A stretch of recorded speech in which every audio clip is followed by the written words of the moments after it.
President Putin's supporters were celebrating in Red Square tonight. Not his victory in this weekend's presidential election, but the 10th anniversary of Russia's annexation of Crimea. Yet the two are linked. Putin is the leader who can't be beaten, the leader who won back part of the Russian Empire from Ukraine. Vladimir Vladimirovich Putin! It was a special electoral operation in aid of the special military operation, a way to confirm Putin's historical role in making Russia great again. So he allowed himself a little nostalgia about early victories in Ukraine. First Crimea, then Donetsk and Luhansk, the Donbass. As for the Donbass, people living there back in the days of the Russian Spring declared their wish to return to their family. Their journey back to their motherland turned out to be much more difficult, more tragic. But nonetheless, we did it, and that is a major event in the history of our state. Now we move forward together, shoulder to shoulder.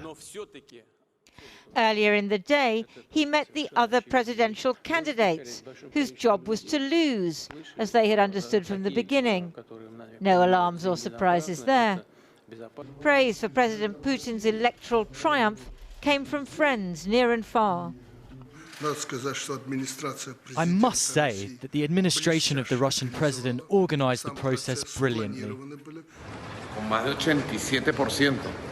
With more than 87%, Putin has completely won the war against the entire collective empire of the West. Comments from former members of the Russian Empire were not so enthusiastic. It definitely cannot be called an election. It's a procedure that is supposed to resemble elections. Some might call it a reappointment, lacking any legitimacy. Look, we have an aggressive Russia. Putin just arranged the elections to make sure that he's in power again for another 6 years. They will not change course. And it's in Ukraine where they fear that the most. Yesterday, 6 people were wounded in a missile attack on the town of Mykolaiv. The Ukrainians know that by reinforcing his political power, Putin has reinforced his ability to prosecute the war. Ukrainian soldiers desperately need more Western weapons and ammunition, but new supplies are stalled by the US Congress.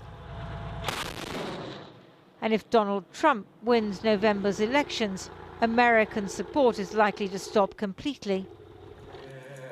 In Russia's Kaluga region this weekend, they built a huge effigy called the Black Mountain to celebrate Maslenitsa, the coming of spring.